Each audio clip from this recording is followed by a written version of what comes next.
術ごとに突きつけられる。私は驚いた。父親らしいことなど何もしてやれなかった。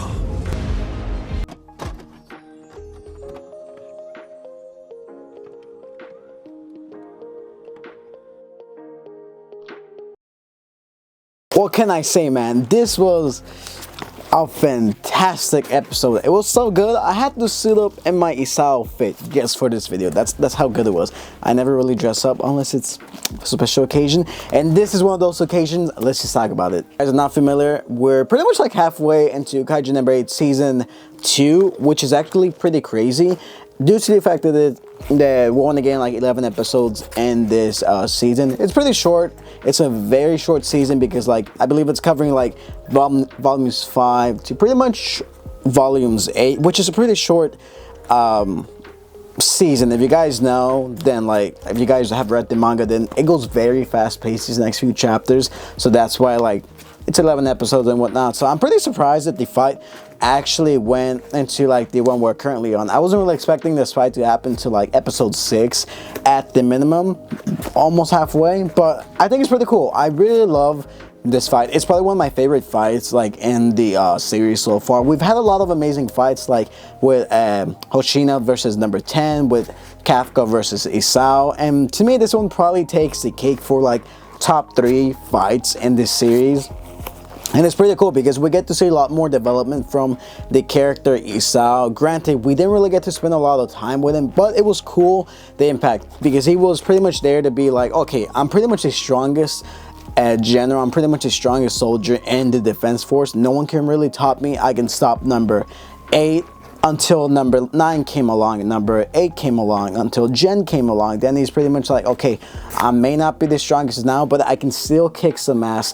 And the thing about Isao is he utilizes number 2, which is these gauntlets right here. He utilizes number 2 as a weapon because the defense force transforms powerful kaijus into like proper weapons for users to use. You'll get more into this later on in the series. I don't want to spoil it, but I think it's pretty cool. And every time he uses the gauntlets, it slowly drains his life force away. So pretty much every time he uses it, he's closer to death.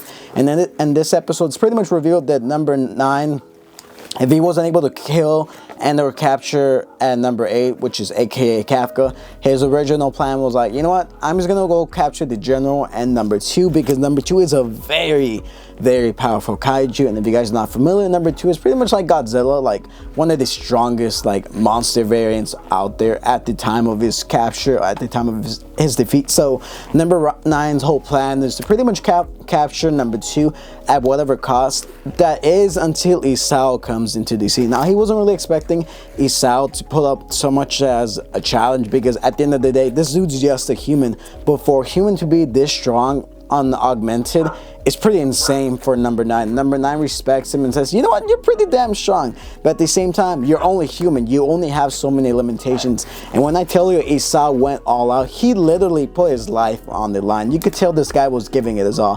He was monologuing to himself, telling himself, damn, I may not be the strongest anymore, but that's okay. There's a whole different generation ahead of me. I know they can defeat these guys. I know they can do, if I fail here and right now, which I most likely am going to fail. And obviously, since he's like one of those characters that was pretty much written to be the strongest and then die. He got pulled a Gojo, by the way, which is unfortunate. I would have loved to see more Isao. I think it's pretty cool. I love the self-reflection he has towards the end of his life as he's battling number 9. He's like, damn, I was kind of a shitty dad. I wasn't really there for my daughter, because when I lost my wife, I pretty much threw my life into my work to make up for everything. I should have been a better father, but at the end of the day, I can't do anything about it now. I can only be the type of person I am. I can only protect the people around me for now, which is pretty cool. I love this self-reflection of this character, because he's pretty much like the epitome. He's pretty much like, oh, the strong dude that doesn't really show emotions, that type of caricature. But no, this guy, he does have emotions. He's a very sensitive man. He's like, yeah, he's a dude. He looks all big and scary, but at the end of the day, he's a guy that ultimately cares about his family. He ultimately cares about those around him. He may not show it, but he is tough love, pretty much. And I love this characterization of him. So to see him go out in a way, at least in a heroic way, I think it was pretty damn cool. It kind of sucks that he got absorbed into number 9, so technically he is dead, but he's pretty much absorbed into number 9. And if you guys know, number 9, anytime he absorbs something, number 9 gets insanely powerful. And it's shown pretty much at the end of the episode when Kafka, Kikoru, and Jin all pull up to, oh hey General, you okay? Kafka's like, no, I sensed something completely wrong, and boom, the General has been absorbed. He's been fused into number 9. So now we have this giant boost of energy. Number 9 is insanely powerful, but it kind of sucks, man. We lost one of the strongest people out there. One of the only people who was capable of defeating 9 is pretty much gone. What's crazy to me is, even though he was stated to be the strongest member of the defense force, he couldn't do anything. He couldn't do a damn thing, even with all his power, even with all his abilities with the gauntlets. He wasn't able to do a single thing. He wasn't even able to land a complete scratch. Yeah, he was able to defeat number 9, but number 9 was smart, because this is a different kaiju, an intelligent kaiju. He was able to move his core to a different part of his body, and he admitted, damn, if I wasn't smart, you probably would have killed me, but it's okay. I respect you. I'm absorbing you into me. I think that's pretty cool. I think it's a really tragic way for a character like this to go, who had so much potential. Just take him out like that. And I know the emotional take it's going to have on Kikoru is going to be insane. So I'm pretty excited to see all these 3 characters team up to fight ultimate number 9, as I like to call him, upgraded number 9, merge number 9. So it's pretty cool. I love, like, the fight, like I said, is probably one of the best. Like, visually, it looked amazing. I feel like they went all out on the budget for this episode, because you can tell how crazy it went. It was really an insane episode. Like, it went by so fast, in my opinion. I'm like, damn, I really wanted more of this fight, but the fact they went on like so fast, it was really good. I really liked the fight. Isao was like, you know what, I'm gonna pull up Vegeta and just give it my all, which is honestly pretty cool. But with that being said, yeah, they pretty much killed the strongest, the death of the strongest. Such a shame. Such a cool character. Like, you could tell this guy was such a badass. He was so strong, they literally had to kill him off.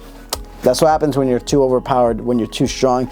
You gotta die, which kind of sucks. But that being said, yeah, we're halfway into Kaiju number 8 season 2. What are your guys' thoughts so far on this season? Is this your guys' favorite fight? Because to me, it is ultimately top 3 fight in the series so far. I'm very excited to see what's gonna happen. I'm very excited to see the team up between the 3 of them to battle it out. So yeah, that's just my thoughts on the series. And yeah, so far, what you guys think about the episode? Are you guys gonna miss Isao? Because I definitely am. But yeah, keep my cool gauntlets, my number 2 gauntlets. So yeah, till next time, peace.